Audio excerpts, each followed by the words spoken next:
প্রতি কেজি আলু 40 টাকা করে 3 কেজি আলু দিচ্ছি। আলুর সাইজ এবং কোয়ালিটি আমি দূরের থেকেই দেখতে পাচ্ছি যথেষ্ট ভালো কোয়ালিটি ইনশাল্লাহ। তা আমরা বলতে গেলে 2 দিনের সিদ্ধান্তে এই আলুকে টিসিবির অন্যান্য যে বাস্কেট আছে, প্রোডাক্ট বাস্কেট, তার সাথে যুক্ত করে দিচ্ছি এবং আমরা প্রতি কেজি আলু 40 টাকা করে 3 কেজি আলু দিচ্ছি। আলুর সাইজ এবং কোয়ালিটি আমি দূরের থেকেই দেখতে পাচ্ছি যথেষ্ট ভালো কোয়ালিটি ইনশাল্লাহ। তা আমরা পূর্ববর্তী প্রোগ্রামটি 30শে নভেম্বর পর্যন্ত চালু করার লক্ষ্যমাত্রা ছিল। এখন আমরা চিন্তা করছি যে সেটা আরেকটু বাড়াতে পারি কিনা।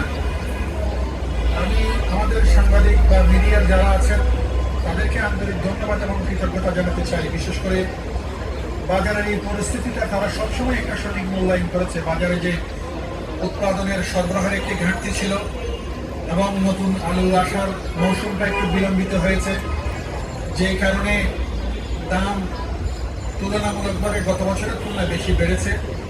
আমরা এটা নিয়ে কাজ করছি, চেষ্টা করছি যে আমদানি কিছু করা যায় কিনা, আর কৃষকরা যাতে অধিকতর উৎপাদন করে তাদেরকে বিভিন্ন উপকরণ সহযোগিতা, তাদের যাতে চাষের কোনো যদি প্রতিবন্ধকতা থাকে সেগুলো দূর করার জন্য আমরা একই সাথে কৃষি মন্ত্রণালয়ের সাথে সমন্বয় করে সরকার অনেক উদ্যোগ নিয়েছে।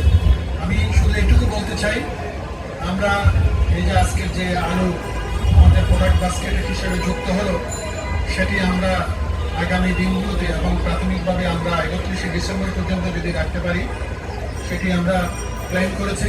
ততদিনে হয়তো দেশের নতুন আলু চলে আসবে বাজারে। আমরা আপনাদের এই উদ্যোগে আপনাদের সহযোগিতা চাই। আপনারা যখন যা পরামর্শ দেবেন আমরা কিন্তু সেগুলো খুব গুরুত্বের সাথে নিব। মাঠের অলরাউন্ডার আমি, আর ঘরের অলরাউন্ডার টাইলক্স। টাইলক্স টয়লেট ক্লিনার, ক্লিন মানেই টাইলক্স। কোনো জায়গায় যদি কোনো অনিয়ম হয়, কোনো যদি বিশৃঙ্খলা হয় আমাদের দৃষ্টিতে নিয়ে আসবেন, ডিসির কাছে বলবেন। আমরা কিন্তু সাথে সাথে এগুলো অ্যাড্রেস করবো। আমরা চাই যে প্রান্তিক জনগোষ্ঠীর জন্য এই যে সামগ্রীগুলো দিচ্ছি যেটা যাতে সঠিকভাবে যায়। আমরা একই সাথে টিসিবিকে অনুরোধ রাখবো এটি যদি আরও সম্প্রসারণ করার সুযোগ থাকে সেটি করা।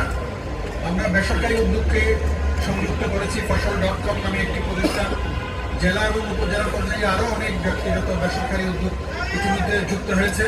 আমরা তাদেরকেও আজকে এখান থেকে আহ্বান জানাচ্ছি, তারাও যাতে তাদের এই কার্যক্রম